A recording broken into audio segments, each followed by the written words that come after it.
The first time I understood invisibility, it was under a chandelier worth more than my first apartment. The ballroom shimmered in layers of gold light, crystal refracting over silk gowns and tuxedos tailored to measure. A champagne tower stood like a monument to victory, each glass catching the applause as if even the air wanted to congratulate him. My husband stood at the center of it all, steady and radiant, the architect of the evening, and according to every speech that preceded his, the architect of everything else. I stood half a step behind him. The photographers knew where to aim. Investors clasped his shoulders. Board members laughed too loudly at jokes that weren't particularly clever. Screens along the wall looped the company's journey in curated fragments, garage beginnings, breakthrough contracts, valuation milestones. The mythology of singular brilliance played on repeat. When he reached for my hand, it was instinctive and polished, the gesture of a man who understood optics. "My wife," he said into the microphone at one point, smiling in my direction as if that title contained a full biography. My wife. 15 years compressed into 2 syllables. I wore a silk gown the color of midnight, custom-fitted, elegant enough to signal belonging. The fabric skimmed my shoulders like a reward. To anyone watching, I was the final accessory to his success story, the quiet woman who had the good sense to choose a winner. I smiled the way I had practiced, warm but not loud, proud but not intrusive. It is a particular skill, learning how to take up no more space than you are offered. He began his speech with gratitude, mentors first, then the angel investors who took a chance. He named board members individually, praised his executive assistant for keeping the engine running, thanked the legal team for navigating regulatory waters. Each acknowledgement landed with applause, tidy and deserved. I waited without realizing I was waiting. There is a subtle physical sensation when your name is about to be spoken, a small tightening behind the ribs, like leaning forward before a step. The step never came. He finished with a flourish about vision and resilience, about believing when others doubted. The room rose in ovation. Glasses clinked. Someone shouted his college nickname. I kept smiling because that is what wives of founders do at IPO parties. We hold the bouquet while history crowns someone else. It wasn't rage that moved through me. It was recognition. In the golden wash of the ballroom, I saw the architecture clearly for the first time. Public applause on one side, private labor on the other. Shared sacrifice reframed as solo credit. Marriage spoken softly, corporation spoken in bold. The story projected on those screens was technically true, but incomplete in the way that matters. I had mistaken inclusion in the early struggle for permanence in the final narrative. The illusion wasn't that he succeeded. He did. The illusion was that partnership automatically translated into acknowledgement. As the applause continued, I felt something inside me settle, not collapse, not shatter, but settle into a harder shape. A truth had surfaced quietly between the clinking glasses and congratulatory embraces. Standing there beneath the chandelier, I began replaying the years that led to this moment, as if memory itself were an audit I had postponed for too long. Memory is quieter than applause, but it is far more precise. As I stood in that ballroom replaying our beginnings, I could still see the apartment where this story actually started. It wasn't a penthouse overlooking the Hudson. It was a narrow one-bedroom with a radiator that hissed like it was permanently irritated with us. The paint peeled near the windows. We stacked unopened bills in a ceramic bowl and called it optimism. Back then, his ambition filled the room before any furniture did. He coded at the kitchen table until 2 a.m, blue light carving shadows under his eyes. I worked full-time in consulting, left before sunrise, returned with groceries and reassurance.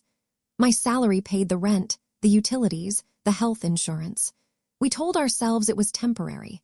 We called it investment season, as if hardship were simply a phase with an end date. When the first real opportunity appeared, a prototype that caught a small investor's curiosity, we needed capital fast. Not much by Manhattan standards, but more than we had. I wired money from an inheritance my grandmother had left me. It wasn't framed as sacrifice. It was framed as belief. "We're in this together," he had said, holding my face in his hands like the future was something we could physically shape. There was no formal agreement, no promissory note, no equity conversion paperwork, just a transfer confirmation email and a shared understanding that marriage made contracts unnecessary. Love at that stage felt like the highest form of security. In those early months, I did more than fund him. I scheduled meetings with contacts from my firm.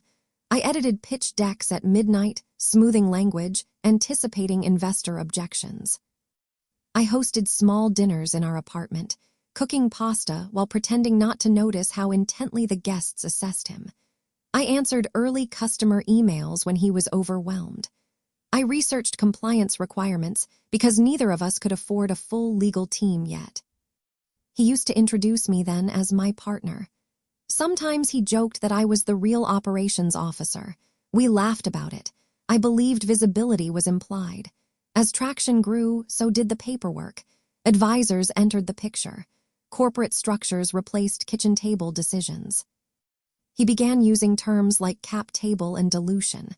I listened, interested but unalarmed. My name appeared in early drafts as a small equity holder, then shifted into footnotes labeled founder loan. It was presented as a cleaner structure. "Just temporary," he reassured me. "We'll formalize everything after the next round." The next round came, then another. Somewhere between seed funding and Series B, the language changed. My inheritance was described as bridge capital, then as a convertible note, then, in casual conversation, as help when things were tight. Each reframing sounded harmless on its own. Together, they formed a slow migration, from co-creator to supporter, from stakeholder to spouse. Our joint checking account, once the center of our world, became less relevant. He opened corporate accounts with layered access. I didn't question it. Efficiency, he said. Clean lines between business and personal. It sounded responsible. It sounded grown-up. But even then, I remember a small flicker of discomfort the first time he referred to the company as something he built. Not we, he. I dismissed the flicker. Success reshapes language, I told myself. Narratives tighten when investors are listening. Standing in the ballroom years later, I understood something I hadn't then. There is a difference between believing in someone and documenting your belief. I had treated my contribution as emotional currency, assuming its value would compound automatically. He had learned much earlier than I did that ownership lives on paper. The applause downstairs celebrated valuation. My memories upstairs in my mind traced origin. And the more I replayed those early days, the wire transfer, the late nights, the informal promises, the clearer the contrast became. Love had been our operating agreement, but corporations do not recognize sentiment. They recognize structure. Success did not arrive like a storm. It arrived like an upgrade. We moved from the narrow apartment to a glass-walled condo overlooking the river. The radiator hiss disappeared, replaced by climate control panels and automated blinds that responded to voice commands. The furniture was no longer assembled with an Allen wrench at midnight. It was selected by a designer who spoke in textures and sightlines. I remember standing in the foyer the first evening we moved in, heels echoing against marble, feeling as if we had stepped into someone else's life. That was when my role began to shift. At first, it was framed as generosity. "You don't have to work so hard anymore," he told me. "We're stable now." Stable meant his funding round had closed. Stable meant articles were beginning to circulate with his name in bold. Stable meant I could leave my consulting job and focus on us. It sounded like relief. It sounded like reward. But stability came with a new structure. He set up a monthly transfer into my personal account. It was generous, more than I had ever spent on myself before. The memo line read simply, personal. When I asked about merging finances again, he explained that clean separation was better for tax efficiency. "Trust me," he said, the same way he used to when we were too broke to afford doubt. The word allowance never appeared. It didn't have to. In social settings, I began noticing subtle corrections. If I described an early investor dinner as something we hosted, he would gently rephrase it as a strategic move he had orchestrated. If someone asked about the first year, he would laugh and say, "She kept me sane," as if sanity were my sole line item on the cap table of our marriage. The upgrades multiplied. International travel in business class. A membership at a private club where waiters remembered his drink before he ordered it. Jewelry gifted after major milestones. Each object felt like evidence of being valued. And yet, beneath the luxury, my autonomy thinned. When I asked about equity once, casually, he smiled in a way that was almost indulgent. "It's complicated," he said. "You don't need to worry about that. Everything I build is for us anyway." The us sounded expansive. The paperwork I would later realize did not. The joint checking account we once monitored together became dormant, replaced by dashboards I didn't have passwords for. Corporate decisions were discussed in abstract terms, if at all. I was informed, not consulted. The shift was gradual enough that I mistook it for evolution. Publicly, I was elevated. His wife. The founder's partner. The woman in the photographs beside him at conferences and charity galas. Privately, my access narrowed. I no longer saw the raw numbers, only the lifestyle they produced. I traded spreadsheets for spa appointments, strategy sessions for event planning. It is difficult to argue with comfort. It softens your instincts. It convinces you that security is the same as authority. Looking back, I see how cleverly it unfolded. My material world expanded while my institutional presence contracted. I had more closets, fewer rights, more invitations, less influence. The narrative was generous husband, grateful wife. The structure was different. He did not shout. He did not demean. He simply centralized control in ways that appeared efficient, even protective. And because there was no obvious cruelty, only quiet redirection, I accepted it. By the time the company entered serious pre-IPO discussions, my financial identity existed almost entirely as a line item in his personal planning. I was comfortable, yes. Cared for, perhaps, but not positioned. Standing in that ballroom, hearing him thank everyone who believed in him, I finally recognized the shape of the allowance phase. It was not about money. It was about authorship, and I had slowly been edited out. The first time I opened the S1 filing, I told myself it was curiosity. Spouses of founders read articles and headlines, not regulatory disclosures. But something in me had grown restless in the months leading up to the IPO, a quiet instinct that applause has a paper trail. So one afternoon, while he was at the office and the apartment was suspended in its usual curated silence, I opened my laptop and searched for the preliminary filing. The document was dense, clinical, almost indifferent. Pages of risk factors, growth projections, capitalization tables. It read like a translation of our last decade into sterile columns. I scrolled slowly, absorbing the language that now defined our shared history. When I reached the section detailing early funding, I felt my breath shift. There it was, a line referencing founder convertible notes issued during the initial development phase. The amount matched my inheritance almost exactly, but the description was different from the memory. It stated that the note had been forgiven in exchange for strategic restructuring prior to Series A forgiven. The word hovered on the screen with unsettling calm, not converted to equity, not retained as a minority stake. Forgiven. On paper, it looked efficient. Clean. A founder simplifying his capital structure before institutional investors entered the picture. There was no accusation embedded in the language, no red flag. Just strategic housekeeping. I leaned back in my chair and stared at the skyline beyond the glass. Forgiven implied generosity. It implied that the company had been released from obligation. But I did not remember forgiving anything. I remembered believing. I continued reading. Ownership percentages were meticulously outlined. Founder shares were structured through layered entities, LLCs nested within holding companies. Voting power consolidated through dual-class stock. Control was preserved with precision. His name appeared repeatedly, fortified by legal architecture. Mine did not appear at all. The illusion of partnership met the reality of governance. I told myself there must be an explanation. Perhaps I had signed something during one of those hurried early rounds, trusting that paperwork would catch up later. I searched my email archives, typing keywords that felt foreign in the context of marriage: convertible, dilution, waiver. Threads surfaced, discussions with early counsel forwarded drafts I had skimmed but never scrutinized. In one exchange I had written, "Whatever keeps things simple." At the time, simplicity felt romantic. Now it read like surrender. I did not call him immediately. That was the old instinct, to seek clarification, to assume miscommunication. Instead, I scheduled a consultation with a private financial advisor recommended by a friend who handled family offices. I framed it as personal planning. It wasn't a lie. Sitting in the advisor's office days later, surrounded by quiet leather and framed certifications, I described the early capital injection and its current classification.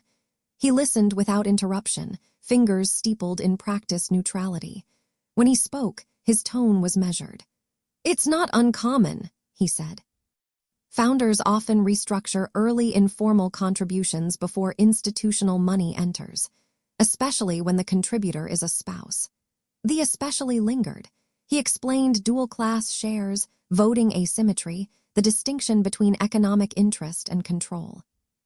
He spoke of marital asset laws, of how equity acquired during marriage could intersect with community property depending on jurisdiction and timing.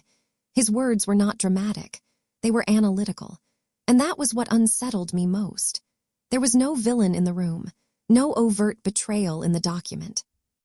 Just a series of strategic decisions that prioritized corporate clarity over relational symmetry. He had optimized the cap table. In doing so, he had quietly optimized me out of it. Driving home, I replayed the language of the filing in my mind. Forgiven, restructured, founder-held. Each term was technically accurate. Each term concealed a choice. The realization did not arrive as heartbreak. It arrived as alignment. The ballroom, the speeches, the allowance transfers, they were not anomalies. They were expressions of the same design. I had believed we were building something together. He had been building something he controlled. And for the first time, instead of asking whether he meant to hurt me, I asked a different question entirely. What did the structure allow him to forget? I did not confront him after meeting the advisor. Confrontation belongs to people who are still negotiating feelings. I was beginning to negotiate structure. The next morning, I opened a new folder on my laptop and named it simply Archive. The word felt neutral, almost academic. Inside it, I began gathering pieces of a history that had once lived only in memory.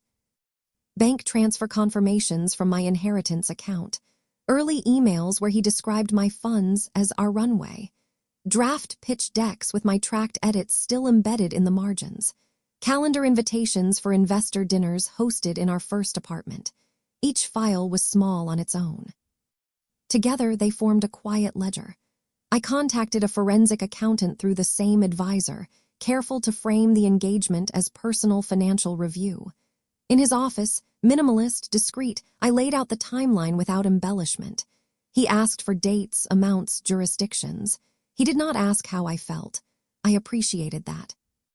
As he reviewed the documents, he nodded slowly. "Informal contributions often disappear in restructuring," he said. "But disappearance and non-existence are not the same thing." The distinction steadied me. He explained that while my name did not appear on the current cap table, the capital had entered during the marriage. Depending on how the shares were issued and appreciated, there were intersections with marital asset law that could not be casually erased. Especially at the threshold of a public offering, when valuations became locked into official record. Timing, he emphasized, was leverage. I drove home through late afternoon traffic, the city reflecting off glass buildings that now felt less like symbols of arrival and more like reminders of architecture. Structures determine visibility. Structures determine power.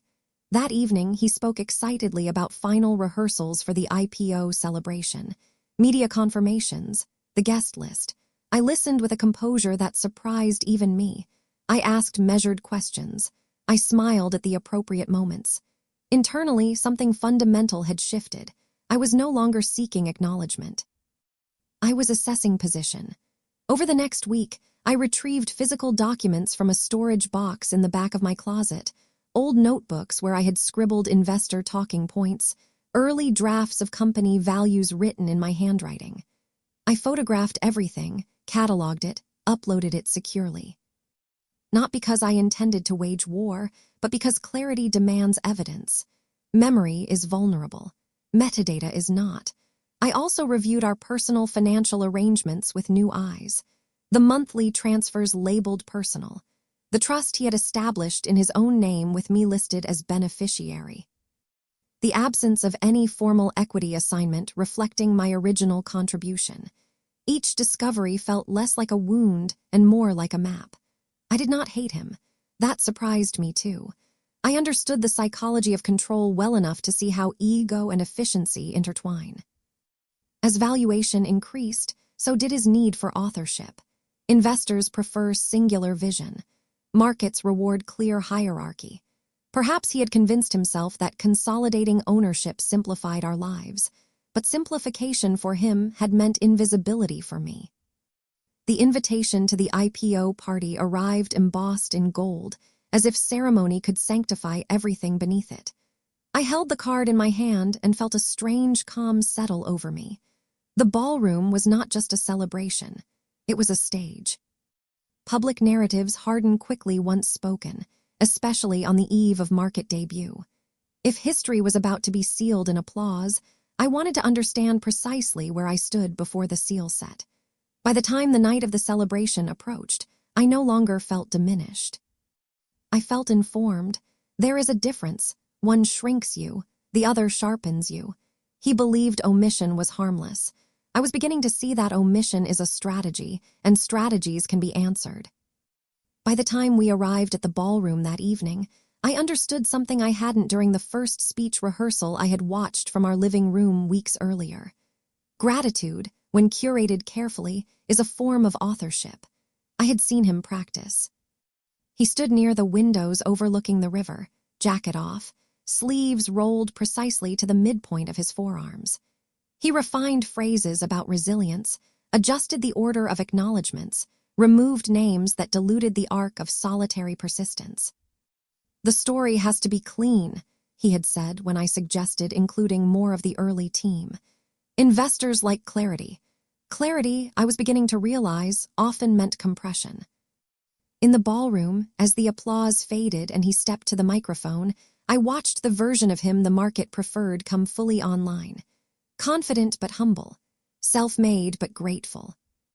He thanked the venture capital firm that had led the Series B, the advisors who had believed before it was obvious, the legal counsel who had guided them through regulatory complexity. Each acknowledgement was intentional. Each omission was equally so. When he gestured toward me and said, "My wife," the room followed his hand with polite approval. The phrase functioned as punctuation, not substance. I felt no impulse to correct him. Correction would have been emotional. I was no longer operating emotionally. Instead, I observed.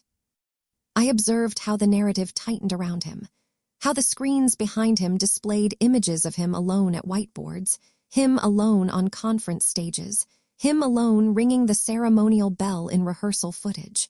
Our early apartment did not appear. The dinner parties did not appear. The wire transfer certainly did not appear. The illusion was not that I had contributed. It was that contribution without documentation evaporates under spotlight.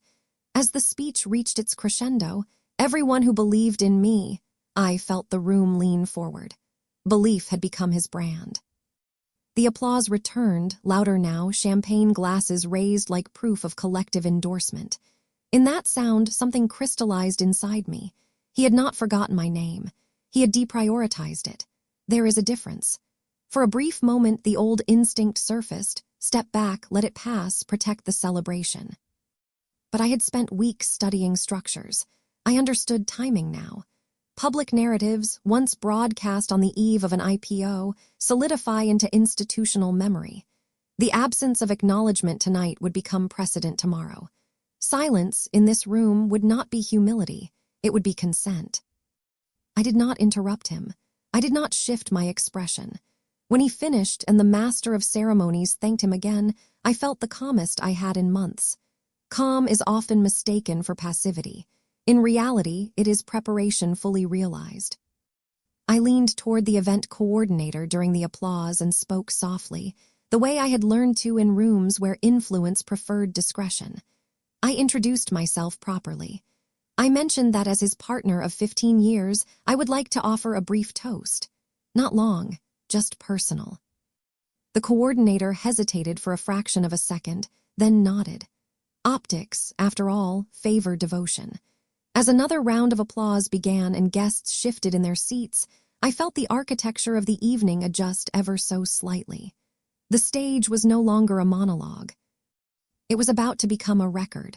When the microphone was placed in my hand, it felt lighter than I expected. The room softened into a blur of tailored suits and expectant smiles, but I could still see him clearly. He looked proud, composed, certain of the arc of the evening. He believed the narrative had already settled. I began gently. I thanked everyone for coming, for believing in vision, for recognizing the discipline required to build something from nothing. My voice was steady, warm, familiar. I spoke as the woman they assumed I was, supportive, elegant, peripheral. The room relaxed. Then I shifted. I said I remembered the first office, which had been a kitchen table with one unstable leg. I remembered the nights when we debated whether to pay the electric bill or extend runway by another week. A few guests laughed politely, charmed by the humility of origin stories. I continued, describing the first wire transfer that allowed the prototype to survive long enough to attract its earliest backer. I did not dramatize it. I did not specify amounts. I simply called it what it was, our early investment. The word investment moved differently through the air than belief. I spoke about drafting pitch decks after midnight, about hosting the first investor dinners in our apartment, about how partnership is often invisible because it happens before valuation assigns it a number. Heads tilted slightly. Several investors exchanged quick glances, not alarmed, just recalculating timelines.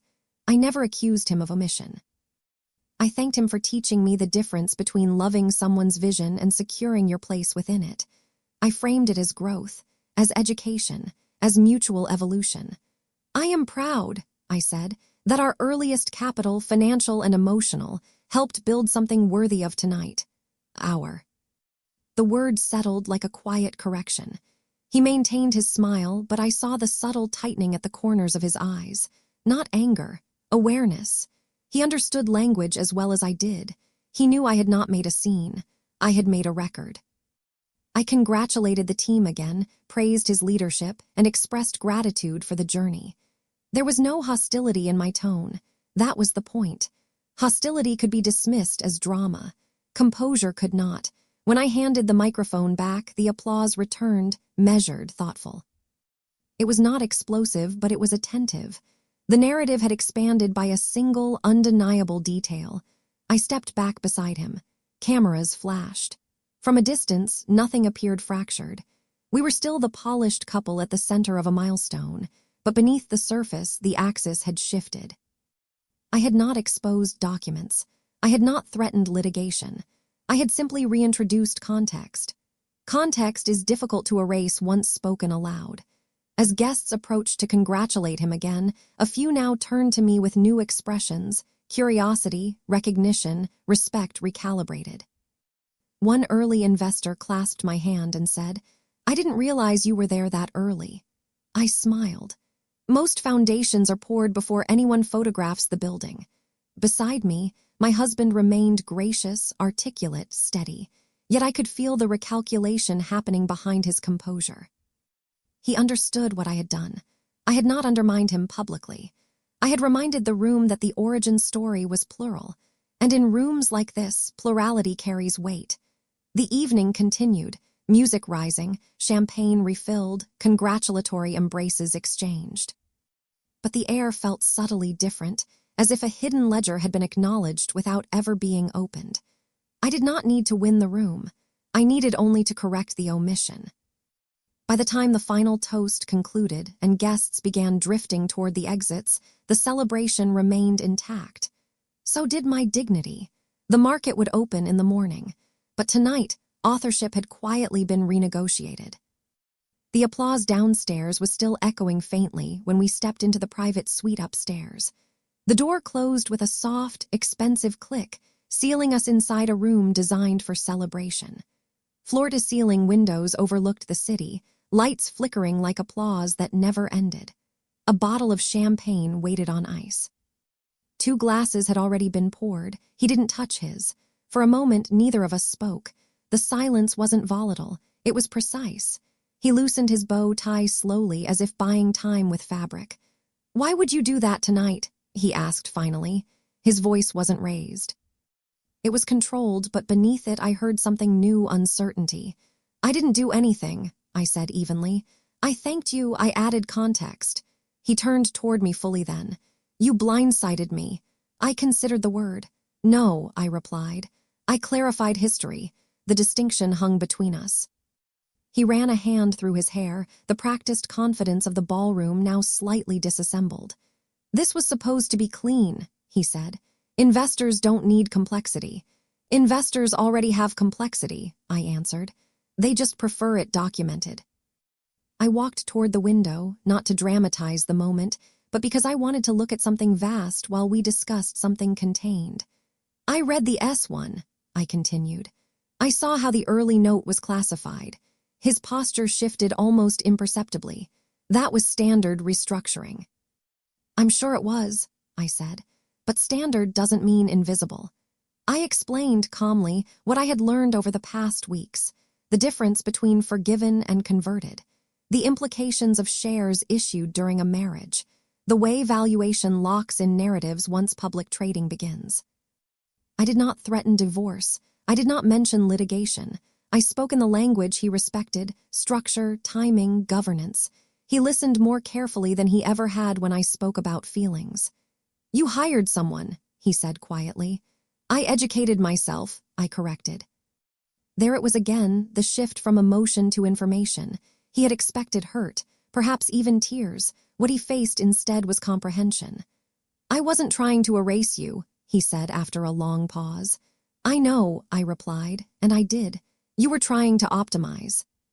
The word landed with weight. He understood it intimately.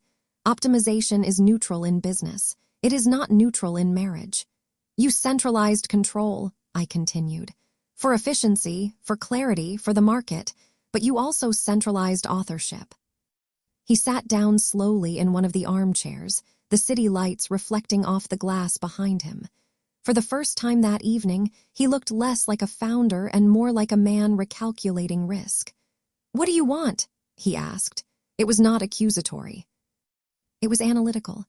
"I want recognition aligned with reality," I said. "Not applause, structure." The room was quiet again, but it felt different now. Not tense, honest. He looked at me for a long moment, and I could see the internal negotiation unfolding: ego against optics, control against consequence. He understood that I was not appealing to sentiment. I was asserting position. The market would open in the morning. Valuation would become public fact, and so would the timing of any structural correction. For the first time in years, he did not try to reassure me. He tried to think. By the time the champagne in the suite had gone flat, we were no longer arguing about perception. We were discussing mechanics. He moved from the armchair to the small writing desk near the window, opened his laptop, and began reviewing documents with the same focus he brought to quarterly reports. The shift was subtle but significant. I was no longer positioned as an emotional variable. I was a stakeholder requiring resolution. "We can't alter the IPO filings tonight," he said carefully. "But post-offering there are mechanisms." I nodded. I already knew that. Trust structures, equity reallocations, board observer rights. None of it required spectacle. All of it required intent. "I'm not looking to destabilize anything," I said. "I'm looking to align structure with origin." He studied me for a moment, searching perhaps for resentment. There was none, only clarity. The proposal began forming in measured increments. A percentage of founder shares transferred into a family trust with defined voting protections. My original capital formally acknowledged in corporate history documentation. A board observer seat, not symbolic but recorded. Legal language that reflected contribution rather than benevolence. This was not punishment. It was recalibration. He called his general counsel, not in panic, but in quiet urgency. The conversation was discreet, framed as proactive governance planning. Optics remained intact. Markets reward stability, and we were both committed to preserving it. As he spoke in the precise cadence of negotiation, I watched him with a calm I hadn't known before. Authority feels different when it is documented. I was no longer dependent on generosity. I was participating in architecture. When he ended the call, he exhaled slowly. "We can execute this within weeks," he said. Quietly. "Quiet is fine," I replied. "Invisible is not." A faint smile touched his mouth, acknowledgement, perhaps even respect. For the first time in years, we were discussing the company as something structurally shared. The correction would not rewrite headlines. It would not trend on financial news. But it would live where it mattered, in contracts, in trusts, in minutes recorded and archived. Allowance would be replaced with authority. Narrative would be supported by documentation. Outside, the city continued its restless glitter, indifferent to private negotiations inside luxury suites. Tomorrow, analysts would dissect valuation multiples. Investors would celebrate gains or calculate risk. None of them would see the quieter restructuring taking place behind closed doors, but I would. As we left the suite later that night, descending back toward the fading remnants of celebration, something fundamental had shifted. Not just in the company's ownership, but in the dynamic between us. He did not reach for my hand out of habit this time. He reached for it with awareness. Weeks after the IPO, when the volatility settled into predictable fluctuations and the headlines moved on to the next ascent, I found myself thinking less about the speech and more about the silence that preceded it. The market had opened strong. Analysts praised his leadership. The company's valuations stabilized within a range investors described as disciplined optimism. Publicly, the narrative remained intact. Privately, the structure had changed. The trust documents were executed quietly. My original capital was formally referenced in amended historical summaries. I attended my first board meeting as an observer, not as decoration, not as spouse, but as recorded participant. The language in the minutes reflected my presence. It was understated, procedural, undeniable. Authority does not need applause, it needs placement. Our home felt different too, not warmer, not colder, clearer. The monthly transfer labeled personal was replaced by structured distributions tied to shared assets. Financial dashboards were no longer hidden behind passwords I did not possess. Transparency replaced benevolence. He did not apologize dramatically. That would have reduced the issue to emotion. Instead, he adjusted. He consulted me before decisions that affected long-term governance. He referenced our early years differently in interviews, not excessively, not performatively, but accurately. The origin story expanded by a sentence or two. That was enough. I often return in my mind to the ballroom, to the moment when he thanked everyone who believed in him. I no longer hear it as an omission of my name alone. I hear it as a reflection of who I had allowed myself to become, supportive, trusting, peripheral. The name that was missing was not simply mine. It was the part of me that assumed love guaranteed visibility, the part that equated comfort with equality, the part that accepted allowance in place of authorship. I do not resent him now. I understand him more clearly. Ambition sharpens focus. Markets reward singular narratives. He optimized for success in the language he knew best. What he did not anticipate was that I would learn that language too. Our marriage is not a fairy tale revised into perfection. It is something steadier, two adults aware of structure, aware of ego, aware of consequence. There is respect where assumption once lived. There are boundaries where generosity once blurred lines. Sometimes, at charity events or industry dinners, someone will approach me and say, "You've been there since the beginning." I smile and answer simply, yes, from the very beginning. There is no bitterness in my voice, only fact. The IPO marked his public rise.